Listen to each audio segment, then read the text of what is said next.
Welcome to Telugu focus TV. నేను మీ శ్రీనివాస్ రెడ్డి. అయితే ఆంధ్రప్రదేశ్ రాజకీయాలు ప్రతిరోజు కూడా ఏదో ఒక కొత్త టాపిక్ వస్తూనే ఉంటుంది. రాజకీయంగా వేడి జరుగుతూనే ఉంటుంది, పుడుతూనే ఉంటుంది కూడా. అయితే ఇప్పుడు కొత్తగా సోషల్ మీడియాలో ఒక వార్త అయితే బాగా హల్చల్ చేస్తుంది. జగన్మోహన్ రెడ్డి గారిని మార్చేస్తే పోలా అనేసి ఒక వార్త ఇది. అసలు దాని వెనక ఉన్నటువంటి అంతర్యం ఏంటి, ఇతరు ఎందుకు మార్చాలనుకుంటున్నారు, ఆయన ఏం తప్పు చేశారు, ప్రజలకు అన్ని సంక్షేమ పథకాలు ఇస్తున్నారనేసి వైసీపీ నేతలు కావచ్చు లేదా ఆయన అభిమానులందరూ కూడా ఈ విధంగా చెప్పుకుంటున్నారు. అయితే టీడీపీ, జనసేన, బీజేపీ, ఇక రీసెంట్ గా కాంగ్రెస్ కూడా ఏపీలో మళ్ళీ ఉన్నటువంటి కాంగ్రెస్ కు సంబంధించిన అప్పుడప్పుడు కొంత మంది లీడర్స్ అయితే కూడా మాట్లాడుతున్నారు. ఇటువంటి తరుణంలో జగన్మోహన్ రెడ్డి గారిని ఎందుకు మార్చేయాలనుకుంటున్నారు అనేది కూడా ఈ వీడియో మీరు చివరి వరకు చూడండి, మీకు అర్థమైపోతుంది. అయితే శాసనసభ్యుల్ని మారేస్తే సరిపోతుందనేసి కూడా జగన్మోహన్ రెడ్డి భావిస్తున్నాడు. అంటే వీళ్ళ గ్రాఫ్ సరిగ్గా లేదనేసి కూడా జగన్మోహన్ రెడ్డి గారు అనేక సందర్భాల్లో చెప్పడం, దానికి తగ్గట్టుగానే మనం రీసెంట్ గా చూసాం. నెల్లూరు జిల్లాకు సంబంధించి కొంతమంది వైసీపీలో ఉన్నటువంటి ఆనంద్ కావచ్చు లేదా కోమటిరెడ్డి కావచ్చు, ఇలా వీళ్ళందరూ కూడా కోమటిరెడ్డి కాదు, వీళ్ళందరూ కూడా పార్టీ నుండి బయటికి రావడం, ఆ తర్వాత టీడీపీతో కొంత సఖ్యంగా ఉండడం, ఇలాంటివి జరుగుతున్నటువంటి నేపథ్యంలో వాళ్ళందరినీ కూడా వీళ్ళ గ్రాఫ్ సరిగ్గా లేదు, ప్రజల్లో వీళ్ళు పరిపాలన సరిగ్గా లేదు అనే ఒక భావనతో జగన్మోహన్ రెడ్డి గారు వీళ్ళని శాసనసభ్యులుగా ఉన్న వాళ్ళని మార్చేసి కొత్త వారికి అవకాశం ఇవ్వడం, లేకపోతే ఏ విధంగా ఆయన ముందుకెళ్లాలని ప్రజల్లో ఎటువంటి వాళ్ళకి ఒక వ్యతిరేక భావం ఉన్న వాళ్ళందరినీ కూడా తీసేసే ప్రయత్నం జగన్మోహన్ రెడ్డి గారిని మార్చేస్తున్నారు. జగన్మోహన్ రెడ్డికి ప్రస్తుతం ఉన్నటువంటి ఎమ్మెల్యేలను కూడా రాబోయే ఎన్నికల్లో వాళ్ళకి సీటు ఇవ్వకుండా కూడా చేస్తున్నటువంటి పరిస్థితులు మనం చూస్తూనే ఉన్నాం. అయితే ఇక్కడ ఒక 20 మంది ఇన్ఛార్జీలను అక్కడ ఇక్కడ మార్చడం, ఇలాంటి రకరకాలైనటువంటి పనులు అయితే చేస్తూ ఉన్నారు జగన్మోహన్ రెడ్డి. మళ్ళీ తాను అధికారంలో వైనాట్ 125 అనేటువంటి ఒక దీన్ని ముందుకు తీసుకెళ్తూ ఆయన ముందుకెళ్తున్నటువంటి తరుణంలో ఇంతమందిని మార్చేదానికన్నా కేవలం జగన్మోహన్ రెడ్డి గారిని మార్చేస్తే పోలా అనేసి కూడా కొంతమంది వైసీపీ పార్టీకి సంబంధించినటువంటి ఎమ్మెల్యేలు వీళ్ళందరూ కూడా ఈ జగన్మోహన్ రెడ్డి గారి విషయంలో భారంగా మారింది. అంటే జగన్మోహన్ రెడ్డి మనకు భారం, ఈయన కరెక్ట్ గా ఆ పథకాలు సంబంధించి దాంట్లో ఏదో అవినీతి జరిగిందనేసి లేదా చంద్రబాబు నాయుడు గారి అరెస్టుకి సంబంధించి కావచ్చు, ఎప్పుడు ఎక్కడికి పోయినా పవన్ కళ్యాణ్ 3 పెళ్లిళ్ళ గురించే మాట్లాడతారు లేదా 3 రాజధానుల గురించే మాట్లాడతారు. ఇప్పటి వరకు కూడా ఎటువంటి కంపెనీస్ కూడా ఆంధ్రప్రదేశ్ రాష్ట్రంలో రాలేదు. ఇక 5,000 రూపాయలతోనే వాళ్ళకి వాలంటరీ వ్యవస్థలో 5,000 రూపాయలు ఇచ్చి గుడ్డు చాకరీ చేయించుకుంటారు. ఇలాంటివన్నీ కూడా చాలా ఆరోపణలు ఉన్నాయి. ఇవన్నీ కూడా ప్రతి ఒక్కరికి తెలిసినమైనప్పటికి కూడా ప్రతిపక్షాలు ఇదే వ్యాఖ్యలను కూడా అనేక సందర్భాల్లో చెబుతూ ఉంది. కాబట్టి ఇక్కడ జగన్మోహన్ రెడ్డినే మార్చేస్తే పోతుంది కదా, మనం ఎంతమంది మారడం కన్నా ఆయన మార్చేస్తే పోతుంది కదా అనేసి కూడా ఒక వర్గం ఎమ్మెల్యేలంతా కూడా భావిస్తున్నట్టుగా కూడా తెలుస్తుంది. జగన్ రెడ్డి గుదిబండలాగా మారిపోయారని, మార్పు జరిగితే మనుగడ సాధ్యం అనేసి ఒక ఆలోచనతోనే జగన్మోహన్ రెడ్డి గారు ఇదంతా చేస్తున్నారని కూడా ఎంతో మందిని కూడా మార్చిన ఆయన, ఎన్ని చేసినా చేతులు కాలేక ఆకులు పట్టుకుంటే ఏమి లాభం ఉండదు అనేది కూడా ఒక సామెత అయితే ఉంటుంది. అది ఇక్కడ చేయాల్సిన తప్పు చేసేసి నన్ను క్షమించండి అంటే క్షమించే గుణం చాలా కొంతమందికే ఉంటుంది. అయితే దానివల్ల జరిగినటువంటి నష్టాన్ని బట్టి వాళ్ళు క్షమించాలా లేదా అనేది ఉంటుంది. ఇక ఏదో మానవత కోణంలో ఆలోచిస్తే 1% మాత్రమే పోతే పోయిందే, ఏదో క్షమించమన్నాడు అనేసి క్షమించే వర్గం కొంతమంది ఉంటుంది. అటువంటి విషయాలు ఇక్కడ జగన్మోహన్ రెడ్డి గారు చేస్తున్నారనేసి కొన్ని వ్యాఖ్యలు అయితే చాలా బలంగా ప్రజల్లో కావచ్చు, కొంతమంది వైసీపీ నేతల్లో చెబుతున్నట్టుగా అవి కొంతమంది సన్నిహితుల నుండి కూడా ఈ వార్తలన్నీ కూడా కొంత బయటికి రావడం, సోషల్ మీడియాలో దీనికి సంబంధించి కూడా కొన్ని కామెంట్స్ అయితే వస్తున్నాయి.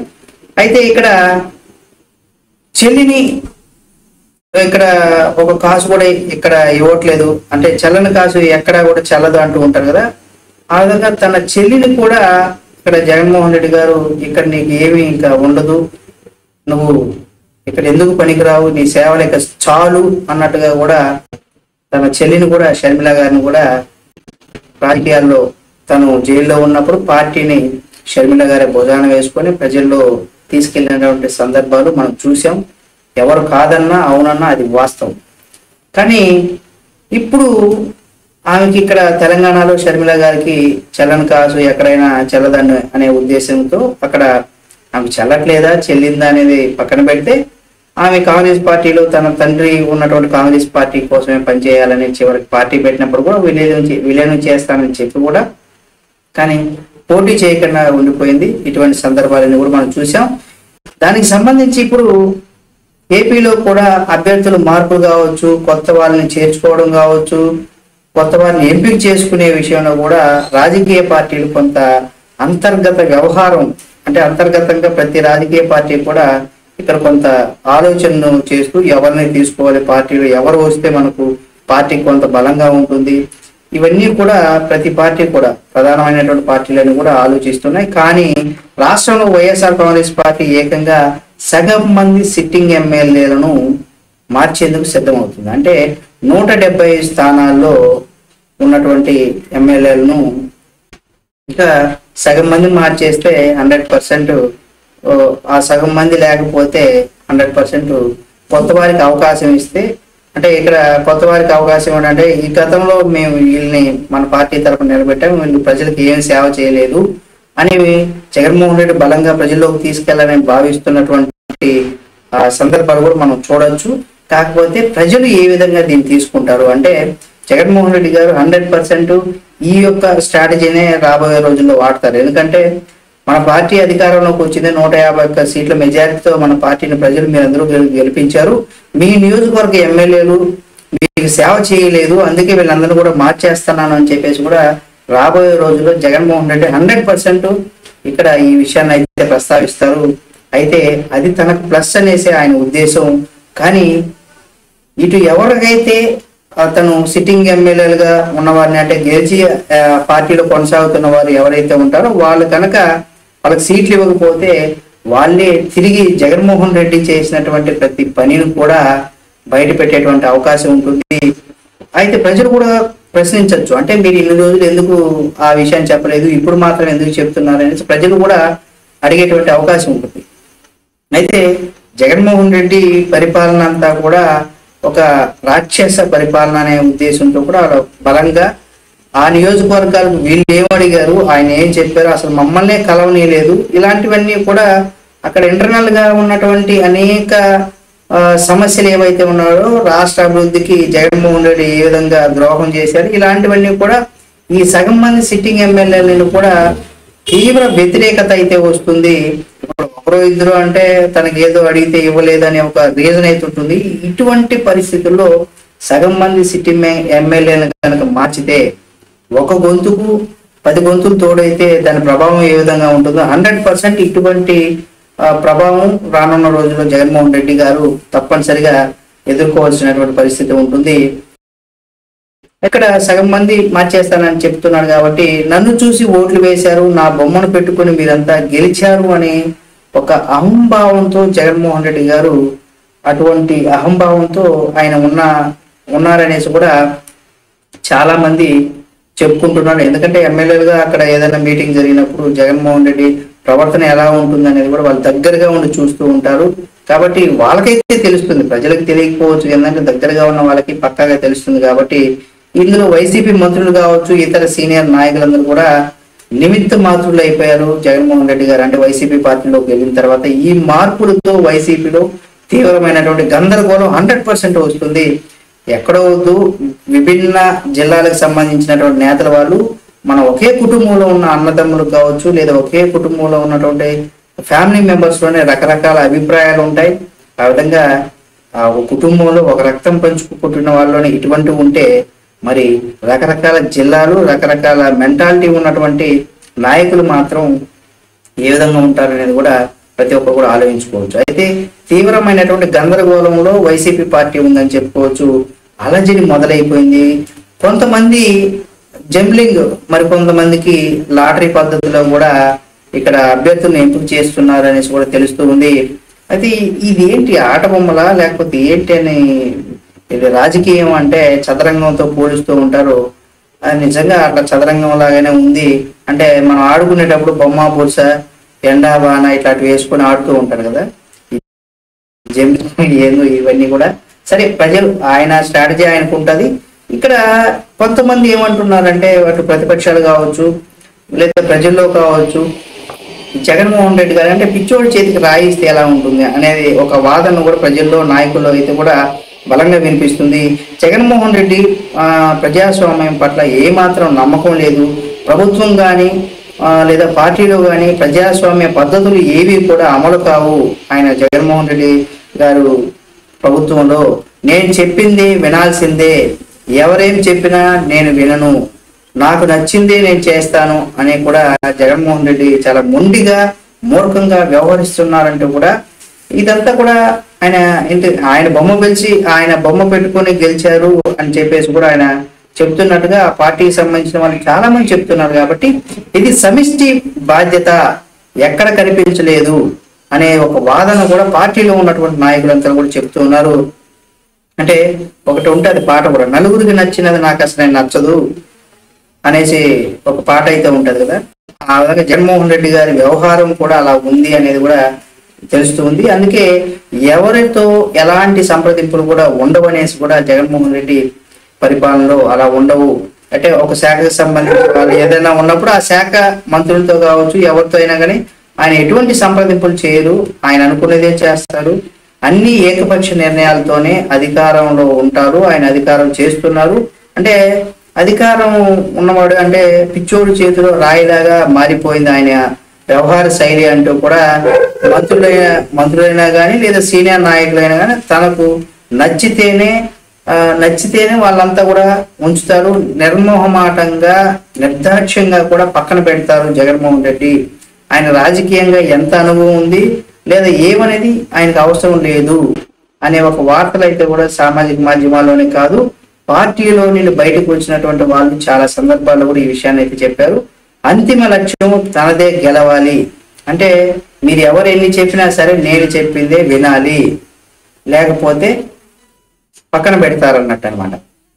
అసలు మార్చాల్సింది ఎవరిని, ఎవరు మారాలి అనేది కూడా ఇక్కడ చాలా మందికి సందేహాలు ఉంటాయి. ఇటువంటి రాజకీయ పరిణామాల మధ్య శాసనసభ్యుల లేదా జగన్మోహన్ రెడ్డి అనేసి కొంతమంది మేధావులు కూడా ఈ విషయాన్ని ప్రశ్నిస్తూ ఉన్నారు. అంటే ఒకవైపు వై నాట్ 175 అంటే 175కు 175 స్థానాలు మనం గెలుస్తున్నాం, ప్రతి సభలో అదే పనిగా జగన్మోహన్ రెడ్డి గారు 100% ఏ విధంగా అయితే 175కు 175 స్థానాలు మనం గెలుస్తామని చెప్తారో అదే విధంగా పవన్ కళ్యాణ్ గారి 3 పిల్లల గురించి అయితే 100% ఉంటుంది ఎక్కడ ఏ సభ పెట్టినా కానీ. అంటే ఈయనకి వేరే కొత్త స్క్రిప్ట్ రాదు, ఉన్న స్క్రిప్ట్ అదే అయినా సరే ఇదే మాట.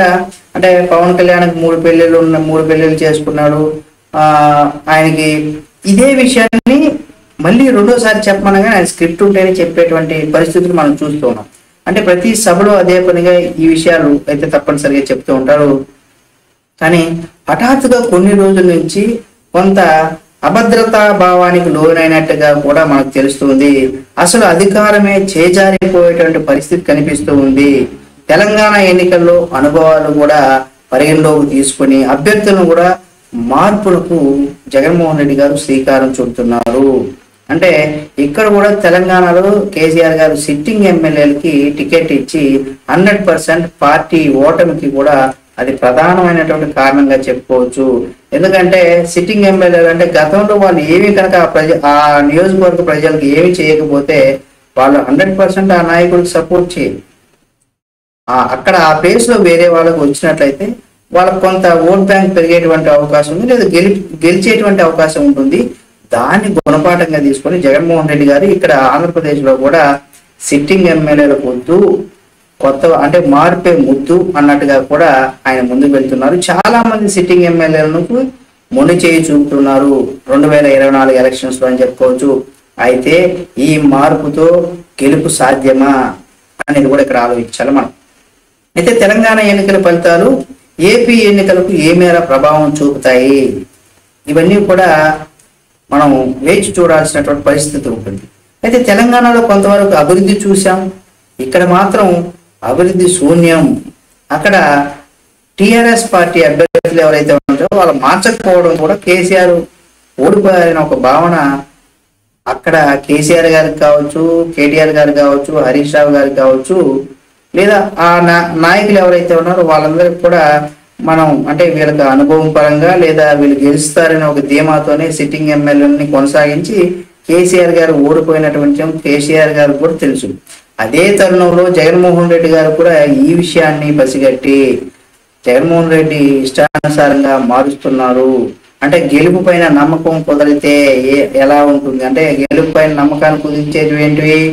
నవరత్నాలు, తర్వాత కులం, ఆ తర్వాత డబ్బు, అధికారం, దొంగ ఓట్లు లాంటివి అనే అంశాలలో తిరిగి అధికారంలోకి వచ్చేటువంటి అవకాశం ఉంది. కాబట్టి దాన్ని ప్రధానంగా దృష్టిలో పెట్టుకొని జగన్మోహన్ రెడ్డి గారు ఆ ధీమాతోనే ఇప్పటి వరకు కూడా ఉన్నారు. దీంతో భారీగా దొంగ ఓట్లు కూడా చేర్చారు. ఇదంతా కూడా మనకు ఈసీ వరకు కూడా ఈసీ వరకు కూడా ఈ విషయం అయితే వెళ్ళిన పరిస్థితులు మనం చూసాం. దానికి సంబంధించి 2 అధికారులు వాళ్ళని కూడా సస్పెండ్ చేయడం ఇవన్నీ కూడా మనం విన్నాం ఆంధ్రప్రదేశ్ రాజకీయాలు. అయితే ప్రతిపక్షాల ఓట్లు పెద్ద ఎత్తున తొలగించాలని వివిధ కులాలకు సంబంధించి కావచ్చు, ప్రాంతాల మధ్య చిచ్చు పెట్టే విధంగా ప్రయత్నాలు కూడా జరిగాయనేసి అంటే అధికార పార్టీ కూడా ఎప్పుడు కూడా ఇటువంటి వాటికి దూరంగా ఉండాలి. ప్రతిపక్షాలు ప్రయత్నిస్తే అటువంటి వాటిని కూడా భగ్నం చేసి ముందుకు వెళ్ళాలి. ప్రజలకు సంక్షేమం దిశగా అంటే సంక్షేమం అంటే ఫ్రీగా ఇవ్వడం కాదు, వాళ్ళ కాళ్ళపైన వాళ్ళు నిలబడే విధంగా ఏదైనా పథకాలు, స్కీములు, కంపెనీలు ఏమైనా తెచ్చి వాళ్ళని అభివృద్ధి పదంలో వాళ్ళని చేర్చుకొని తీసుకొని వెళ్తే రాష్ట్ర అభివృద్ధికి వాళ్ళు కూడా పాటుపడతారు. అటువంటి పనులు చేయాలి ఎక్కడ ఏ రాష్ట్రం అయినా సరే. అయితే ఇక్కడ గెలుపు పైన ఇంకా నమ్మకం కుదరలేదు జగన్మోహన్ రెడ్డి గారికి. ఇప్పుడు ఏకంగా అభ్యర్థులే మార్చేస్తున్నారు. కొంతమంది సిట్టింగ్ ఎమ్మెల్యేలు అయితే ఆ స్థానాలు మారుస్తూ ఉంటే మరికొంతమంది సిట్టింగ్ లో ఉన్నటువంటి వాళ్ళంతా కూడా గల్లంత అయిపోతున్నారు. ఇంకొన్ని చోట్ల ఎంపీలు, ఎమ్మెల్యేలుగా, ఎమ్మెల్సీలుగా పనిచేస్తున్నటువంటి ఎంపీలుగా మారిపోతున్నారు. ఊహాగానాలు కూడా వినిపిస్తూ ఉన్నాయి. ఇందులో ఎంతవరకు నిజం, ఎంతవరకు రోజుల్లో మనకు 100% తెలుస్తుంది. ప్రభుత్వం పట్ల మనం కనుక చూసినట్లయితే పార్టీల పట్ల అంటే ఆ పార్టీ పట్ల వైఎస్ఆర్సీపీ పార్టీ పట్ల ప్రజల్లో వస్తున్నటువంటి వ్యతిరేకతను జగన్మోహన్ రెడ్డి గమనించి గడప గడపకు అనే ఒక ప్రోగ్రామ్ కూడా చేశారు వైసీపీ నేతలు. జగన్మోహన్ రెడ్డి గారు చెప్తే అయితే జగనన్న మా భవిష్యత్తు, మా నమ్మకం నువ్వే జగనన్న, వైసీపీ అనేక కార్యక్రమాలు చేపట్టారు. వాటి ద్వారా ఏంటంటే తమ శాసనసభ్యులు ప్రజల్లోకి పంపే ప్రయత్నం చేశారు. కానీ సత్ఫలితాలు రాకపోతే అనేక చోట్ల ఎమ్మెల్యేలు కూడా ప్రజలు బాగా గట్టిగానే నిలదీశారు. ఒక రకంగా చెప్పాలంటే వాళ్ళని చీకొట్టారని చెప్పుకోవాలి. పరిస్థితులు కూడా ఎమ్మెల్యేలు ఈ కార్యక్రమాల్లో పాల్గొన్నటువంటి ఎమ్మెల్యే ఎందుకు మనం ఇటువంటి పరిస్థితులు ఎదుర్కోవాలి అనేసి చాలా మంది ఎమ్మెల్యేలు అసలు ఈ ప్రోగ్రామ్ లో పార్టిసిపేట్ చేయకుండా కూడా అయిపోయారన్నమాట. ఇటువంటి పరిస్థితులు చూసాం. అయితే ఇక్కడ నేతలు ఎవరైతే ఉన్నారో అంటే ఇక్కడ నేతల వాళ్ళ యొక్క పనితీరుకు సంబంధించి వాళ్ళు ఏం చేస్తున్నారని చూస్తే ఇక్కడ రాజధాని అమరావతిని మార్చుకోవనేసి ఇక్కడే నివాసం ఉంటామని ఎన్నికల్లో నమ్మబలికి ఏడాదిలో పోలవరాన్ని పూర్తి చేస్తామని హామీ ఇచ్చినటువంటి జగన్మోహన్ రెడ్డి ఆ తర్వాత సిపిఎస్ వారంలో రద్దు చేస్తామని చెప్పి అది కూడా మాట తప్పారు. 10 లక్షల కోట్లకు పైగా అప్పులు చేశారు. కనీసం ఎక్కడైనా ఒక రోడ్డు కూడా బాగుందా అంటే బాగలేదు. ఇది నేను చెప్పేది కాదు. మీరు వాస్తవంగా మీ చుట్టుపక్కల మీ గ్రామాల్లో బాగున్నాయా లేదా అనేది మీరు చూసుకుంటే తెలిసిపోతుంది జగన్మోహన్ రెడ్డి గారి పరిపాలన ఎలాంటిది. లబ్ధి పొందిన వారు మాత్రం 100% జగన్మోహన్ రెడ్డి వైపే ఉంటారు. అంటే జగన్మోహన్ రెడ్డి గారి వల్ల నాకు ఇల్లు వచ్చింది, జగన్మోహన్ రెడ్డి గారి వల్ల నాకు ఫలానా జరిగింది అంటే 100% వాళ్ళంతా కూడా జగన్మోహన్ రెడ్డి గారికి కరెక్ట్ గానే ఆయనతోనే ఉంటారు.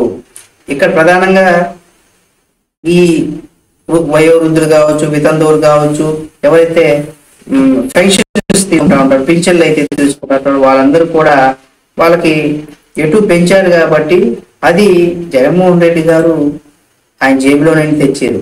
అదే ప్లేస్ లో చంద్రబాబు నాయుడు గారు, పవన్ కళ్యాణ్ గారు ఎవరున్నా సరే వాళ్ళ జేబులో నుంచి కాదు మనకి ఇచ్చేదాన్ని కూడా వాళ్ళు రాజకీయంగా లబ్ధి పొంది రాజకీయంగా అధికారంలోకి రావడం కోసం వాళ్ళు ఇచ్చేటువంటి హామీలేవి. అంటే మనం పన్నుల రూపంలో కట్టుబడిని వాళ్ళు తీసుకోరు. దాంట్లో మంచి చెడు రెండు కూడా గమనించి ఎవరు అర్హులు ఎవరు అర్థించి కరెక్ట్ అయినటువంటి వారికి ఇవ్వాలి. దీంట్లో అనేక అవకతవకలు కూడా ఉన్నాయి. అంటే ప్రభుత్వం చేస్తుందా లేదా ఏమనేది కూడా అక్కడ ఉన్నటువంటి వాలంటరీ వ్యవస్థ చేస్తున్నటువంటి పనులు ఏంటంటే, జనరల్ గా ఒక ఇంట్లో అన్నదమ్ములు ఇది ఉంటే అమ్మ తమ్ముడి దగ్గరనో అన్న కార్డులోనో ఉంటే గతంలో వచ్చినట్టు కొన్ని సందర్భాల్లో తీశారు. అంటే ఆ ఇంట్లో ఎవరైనా ఉద్యోగస్తులు ఉంటే వాళ్ళు తమ్ముడి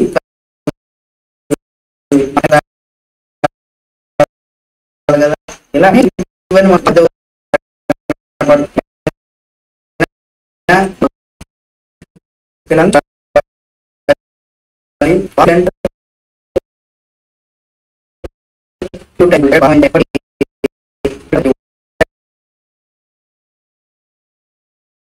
అయితే మీ ప్రాంతంలో రోడ్లు కావచ్చు లేదా ఏమి అభివృద్ధి చెందింది, ఏం మీకు వచ్చాయనేది కూడా మీరు ఆలోచించుకొని దాన్ని బట్టి ఉండండి. ఈ పెన్షన్స్ ఇవి ఏవైతే కూడా ఎవరు అధికారంలోకి వచ్చినా ఇవైతే ఆఫరు 100% వస్తాయి. సరే, ఇక కనీసం ఒక్క అభివృద్ధి కార్యక్రమం కూడా ఇప్పటి వరకు ఆయన చేపట్ల. ఎంతసేపు ఆయన చెప్పినటువంటి నవరత్నాల పథకాల గురించే మాట్లాడతారు. ఆ పథకాల వల్ల ఆంధ్రప్రదేశ్ రాష్ట్రంలో ఉన్న 4 కోట్ల మంది జనాభా అంతా కూడా దాంట్లోనే అంటే అవినీతి రహిత ప్రభుత్వాన్ని మేము స్థాపిస్తున్నాం అని చెప్తున్నారు. ఎంతమంది పెన్షన్దారులు ఉన్నారు, ఎంతమంది లబ్ధి పొందుతున్నారు, మిగతా ప్రజలు ఎంతమంది, యువత ఎంతమంది నిరుద్యోగులుగా మిగిలిపోయినారు, వాళ్ళకి ఎటువంటి కంపెనీస్ అంటే లెక్కల్లో చూపించడానికి కౌంట్ చూపించడానికి కంపెనీస్ మాత్రమే లిస్ట్ లో ఉంటాయి. కానీ అవి వాస్తవంగా అక్కడ ఉండవు. అంటే మీకు రాజావారి చేపల చెరువు అని పోసాన కృష్ణమూర్తి గారి ఒక సినిమా ఉంటుంది. అక్కడ చెరువు ఉండదు, దాంట్లో చేపలు ఉండవు, కానీ బిల్లు మాత్రం ఇచ్చేసి ఉంటుంది గవర్నమెంట్. ఇటువంటి పరిస్థితి అనమాట. ఆ విధంగానే ఇక్కడ అభివృద్ధి అనే మాట అంటే నిరుద్యోగ యువతకి ఉపాధి అవకాశాలు కల్పించాలి. ఆంధ్రప్రదేశ్లో ఉన్నటువంటి యువత ఆంధ్రప్రదేశ్లో ఎక్కడైనా జాబ్ చేస్తున్నారా? కానీ అటు తెలంగాణ, హైదరాబాద్ కావచ్చు, చెన్నై కావచ్చు, బెంగళూరు కావచ్చు, అటు వెళ్ళి అక్కడ పనిచేస్తున్నారు. కానీ సొంత రాష్ట్రంలో ఎంతమంది నిరుద్యోగ యువత ఉన్నారు, వాళ్ళకి ఎన్ని కంపెనీస్ పెట్టారు, ఎన్ని కంపెనీల్లో ఎన్ని వేల మందికి ఉద్యోగాలు వచ్చాయనేది కూడా ప్రజలు ఆలోచించాలి. లెక్కలు చెప్పడం కాదు, ఆధారాలు ఉండాలి. సరే, మీ కుటుంబంలో జగన్మోహన్ రెడ్డి గారు మాకు పలానా చోట పలానా కంపెనీ పెట్టారు, మా కుటుంబంలో సభ్యులు పలానా పని చేస్తున్నట్టు మీరు కామెంట్ రూపంలో తెలియచేయండి. అది వాస్తవం. పని చేస్తున్నవారు మంచి పని చేస్తే జగన్మోహన్ రెడ్డి గారు మంచి పని చేశారని చెప్పుకోవాలి. కాబట్టి మీరు కూడా కామెంట్ చేయండి. ఎవరైనా ఆ విధంగా జగన్మోహన్ రెడ్డి గారు ఏదైనా కంపెనీ పెట్టి ఆ కంపెనీలో మీ ప్రాంతంలో ఎవరైనా పనిచేస్తున్నటువంటి వాళ్ళు కూడా మీరు కామెంట్ చేయండి. అది మంచి పని. జగన్మోహన్ రెడ్డి గారు కూడా మంచి పని చేశారని చెప్పుకున్నాం. ఇక యువత అట్లా ఉపాధి లేక ప్రజలందరూ కూడా తమ ప్రభుత్వాన్ని తిడుతున్నారనేసి, అలాగే దశల వారీగా మద్యపాన నిషేధం చేస్తానని, చేసిన తర్వాతే వచ్చి ఓట్లు అడుగుతారని చెప్పినటువంటి జగన్మోహన్ రెడ్డి గారు ఇప్పుడు ఏ మొహం పెట్టుకొని ఓట్లు అడుగుతారో అనేది కూడా శాసనసభ్యుల్లో ఒక ఉన్నటువంటి ఇన్నర్ గా ఉన్నటువంటి అంతర్మదనంతో వాళ్ళు కొట్టుమిట్టాడుతున్నారు. ఇది ఏం చేయాలి? ఈ మాట అయితే చెప్పేటప్పుడు చాలా అనర్గళంగా చెప్పేశారు. కానీ ఇన్ని సంవత్సరాల మద్యంలో దోచేసుకొని ఇప్పుడు సడన్ గా నేను మద్యపాన నిషేధం చేస్తున్నాను అంటే ప్రజలు దీన్ని ఎంతవరకు, అంటే ఎలక్షన్స్ రాబోతున్నాయి కాబట్టి మద్యపాన నిషేధం చేశారు. తర్వాత మళ్ళీ ఆయన గెలిపిస్తే మళ్ళీ వెంటనే మద్యాన్ని తిరిగి ప్రారంభిస్తారు. అంటే ఇక్కడ జగన్మోహన్ రెడ్డి గారు ఈ విషయంలో కూడా ఒక చిన్న క్లారిటీగా చెప్పుకుంటారు. నేను చెప్పాను దశల వారీగా మద్యాన్ని నిషేధిస్తానని, దశల వారీగా మద్యాన్ని నిషేధించామంటే ఇప్పటికి 5 ఏళ్ళు పూర్తవబోస్తుంది కాబట్టి ఇప్పుడు 100% పూర్తిగా మేము చేసేసాం. ఇప్పుడు మిమ్మల్ని ఓట్లు అడుగుతున్నాం, మళ్ళీ మమ్మల్ని గెలిపిస్తే మేము ఇచ్చేటువంటి ప్రతి హామీని కూడా నెరవేరుస్తామనేది కూడా జగన్మోహన్ రెడ్డి గారు చెప్తారు. అయితే ఇలా శిశుపాడులాగా మన 100 తప్పులు పూర్తయ్యాక తన ఏ విధంగా ఆయన ఇది చేశారు, గత ఎన్నికల్లో మనం చేసిన పాపాలన్నీ శాపాలుగా మారిపోతాయనేసి కూడా ఎవరైతే నాయకులు ఉంటారో వాళ్ళందరూ కూడా 100% నాయకులే కాదు, ఎవరికైనా వర్తిస్తుంది. ఇందులో జగన్మోహన్ రెడ్డి గారా, నేనా, లేదా చంద్రబాబు నాయుడు గారా, పవన్ కళ్యాణ్, కేసీఆర్ గారా, రేవంత్ రెడ్డి గారు ఎవ్వరు ఉండరు. ఎవరు తప్పు చేసినా వాళ్ళ తప్పుకి ఆ పాపాన్ని ప్రాయశ్చిత్తం అనుభవించాల్సిందే.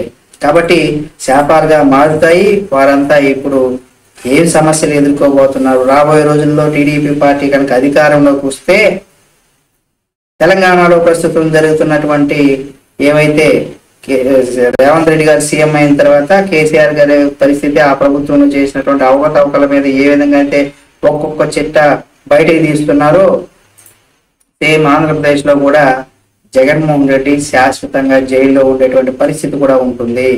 ఆయన్ని నమ్ముకుని ఎవరైతే అధికారులు, పోలీసులు లేదా ఐఏఎస్లు, ఐపీఎస్లు ఎవరైతే పనిచేశారో వాళ్ళ పరిస్థితి ఎలా ఉంటుందో కూడా ఆలోచించుకోవాలి. ఈడ తప్పు చేస్తుంటే, తప్పు చేయకపోతే కాదు, జగన్మోహన్ రెడ్డి గారు అయినా సరే, అధికారులు అయినా సరే, ఇది ఎంక్వైరీలు వేస్తారు కదా, సిబిఐ విషయాలన్న ఇలాంటివి జరుగుతాయి. అలాంటి సందర్భం తెలుస్తుంటుంది. అన్ని సమస్యల పరిష్కారానికి బటన్ నొక్కడం ఒక్కటే ఏకైక మార్గం అని జగన్మోహన్ రెడ్డి ఇవన్నీ కూడా ప్రజల్లో నుండి డైవర్ట్ చేయడానికి నేను ప్రతి నెల వాళ్ళకి ఫలా అని చెప్పాను, ప్రతి 3 నెలలకు ఒకసారి బటన్ నొక్కడం, లేదా నెలకు ఒకసారి బటన్ నొక్కడం, అనేక కార్యక్రమాల రూపంలో బటన్ నొక్కుతా ఉంటే ఇదే మంచి. ఇది ఈ బటన్ నొక్కే కార్యక్రమం అంటే రాబోయే ఎన్నికలకు డైరెక్ట్ గా నేను నాకు ఓటు వేయండి అని డబ్బులు ఇవ్వడానికి ఇస్తే అది ఇల్లీగల్ కదా, సంక్షేమ రూపంలో ఇస్తే లీగల్ అన్నమాట. అంటే ఇదే ఏకైక మార్గంగా రాబోయే రోజుల్లో 100% జగన్మోహన్ రెడ్డి గారు మళ్ళీ ఎలక్షన్ ముందు ఓట్లకు డబ్బులు చేతులకి కన్నా ఒక పథకం రూపంలో 100% వేసేటువంటి అవకాశం కూడా రావచ్చు. కాబట్టి చూద్దాం ఏం జరుగుతుంది అనేది కూడా. ఇలా బటన్లు ఎన్నిసార్లు నొక్కినా ప్రజలు మార్పు కోరుకున్నట్లయితే 100% ఆ బటన్ పనిచేయకుండా పోతుంది. కాబట్టి వైసీపీ పార్టీ బతికి బట్ట కట్టాలంటే జగన్మోహన్ రెడ్డి, అంటే ఆ పార్టీ కొనసాగాలి, ఉండాలి అంటే జగన్మోహన్ రెడ్డి ఒక్కడిని మార్చేస్తే ఎంతమంది సిట్టింగ్ సగానికి పైగా సిట్టింగ్ ఎమ్మెల్యేలు మార్చే కన్నా జగన్మోహన్ రెడ్డి గారిని ఒక్కరిని మార్చితే సరిపోతుంది అనేసి కూడా వైసీపీలో ఒక వర్గం అనుకున్నట్టుగా, అంటే ఎవరైతే సిట్టింగ్ ఎమ్మెల్యేలకు ఆయన టికెట్ ఇవ్వట్లేదు, మీ గ్రాఫ్ పడిపోయిందని చెప్పి వాళ్ళని పక్కన పెడుతున్నారో ఆ వర్గం మొత్తం ఇప్పుడు జగన్మోహన్ రెడ్డిని ఎలక్షన్ సమయంలో ఏ విధంగా ఇరుకుని పెట్టాలి, ఆ పార్టీలో ఏ విధంగా ఉంటుందా లేదా దుకాణం సర్దుకుంటుందా అనేది కూడా చూడాల్సింది. ఇక్కడ మరొక విషయం ఏంటంటే ఫైనల్ గా మనం చెప్పుకోవాల్సింది, ఆయన పైన 30కి పైచులు అనేక కేసుల్లో ఆయన ఏవలుగా ఉన్నారు. కాబట్టి ఆయన ఎవరు తిట్టరు, ఏం చేయరు. జస్ట్ దాని మీద రఘురామకృష్ణరాజు గారు కావచ్చు, ఆయన 10 సంవత్సరాలుగా బెయిల్ మీద ఉన్నారు, అనేక కారణాలు చెప్పి ఈ విధంగా ఇంతకాలం బెయిల్ మీద ఉన్నటువంటి ఏకైక వ్యక్తి ఎవరైనా ఉన్నారంటే అది జగన్మోహన్ రెడ్డి గారే. ఈ కేసుకు సంబంధించి వెంటనే ఈ కేసును పక్క రాష్ట్రాలకు బదిలీ చేయందంటూ కూడా రఘురామకృష్ణరాజు కోరడం, ఇది ఎలక్షన్ ముందుగానే దీనికి సంబంధించి పూర్తి విచారణ జరిపెట్టి ఇందులో ఏం జరిగిందనేది కూడా